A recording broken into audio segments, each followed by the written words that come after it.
السلام علیکم ملګرو. پاکستان کرکټ ټیم د ورلد کپ نه بهر شو او کنه آیا پاکستان کرکټ ټیم به سیمی فائنل لپاره کوالیفای وکي او کنه سبا چې د ساوث افریقا خلاف د پاکستان کا میچ ته نو په دې میچ کې به فخر زمان وی او کنه د پاکستان په ټیم کې به کم چینجز کیږي د پاکستان به کم ولس لوبغاړي لوبيږي نو پوره معلومات تر لپاره دی ویډیو کې در کوم نو ویډیو راست تر اخره پورې وګورئ او د نورو کرکټ مینوالو سره هم شریک کړئ. نو اول خبره کوم چې پاکستان کرکټ ټیم د ورلد کپ نه بهر شو او کنه او پاکستان کرکټ ټیم سیمی فائنل ته وتلی شي او کنه نو پاکستان کرکټ ټیم لا د اوسه پورې د ورلد کپ نه دی بهر شوی. پورا اندازه را چې پاکستان کرکټ ټیم د سیمی فائنل نه بهر شو.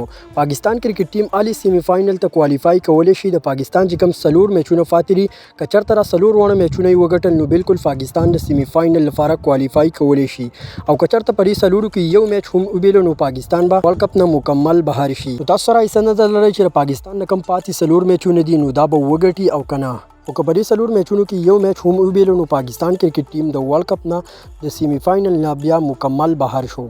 اوس خبره کوم د پاکستان کرکټ ټیم چې سبا ساوث افریقی سره د ورلد کپ کم های ولټیج مقابله ده نو په دې میچ کې به فخر زمان وی او کنه نو بالکل پاکستان کرکټ ټیم چې کم سبا ساوث افریقی سره میچ ته پوره امکان دی چې امام الحق د پلینګ 11 نه ډراپ کړي شي او فخر زمان چې کم دی دوباره ټیم ته راوستل شي نو عبد الله شفیق او امام الحق به اوپننګ کوي. لا پورا کنفرم شوی نه چې فخر زمان به په سبانی میچ کې وي خو پوره امکان دی چې ان شاء الله سبا امام الحق په زبانی فخر زمان د پاکستان په پلینګ 11 کې شامل وي د ساوث افریقا خلاف. سبا چې پاکستان نه ساوث افریقا سره دا کم میچ ته نو دا میچ د سیده لکه فائنل میچ کچرته سبا پاکستان دا میچ وبیلو نو پاکستان کرکټ ټیم د ورلد کپ نه مکمل آوټ شو د ورلد کپ نه بهر شو او کچرته خپل پاتې سلور وانه میچونه وګټل نو پاکستان کرکټ ټیم په اسانۍ سره سیمی فائنل لپاره کوالیفای کولی شي. تاسو ته دا معلومه شي ملګرو چې پاکستان کرکټ ټیم د اوسه پورې په ورلد کپ کې 15 میچونه کړي دي چې 2 میچونه یې ګټلي دي او 3 بیللي دي. نو کله سبانی میچ لپاره د پاکستان په پلینګ 11 باندې نظر واچو نو ان شاء الله د فخر زمان واپسی به کیږي.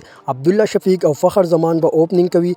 دریم نمبر بابر اعظم، څلورم نمبر محمد رضوان، سعود شکیل، افتخار احمد، شاداب خان، بیا محمد نواز، حسن علی، شاهین شاه افریدی او حارث روب. نو همدای ولس لوبغاړي به سبا د ساوث افریقا خلاف لوبیږي. د پاکستان په ټیم کې به 2 چینجز کیږي.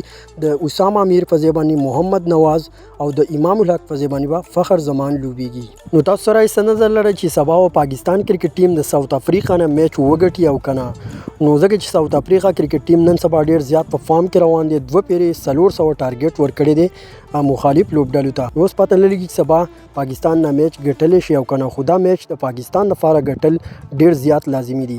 کچرته پاکستان دا میچ ونه ګټو نو پاکستان کرکټ ټیم بالکل د ورلد کپ نه آوټ شو، د ورلد کپ نه بهر شو. باقي داسې نورو کرکټ معلوماتو لپاره زمنګ سره اوسئ. تاسو سره ایسه نظر لري چې پاکستان بر ساوث افریقا نه میچ وګټي او کنه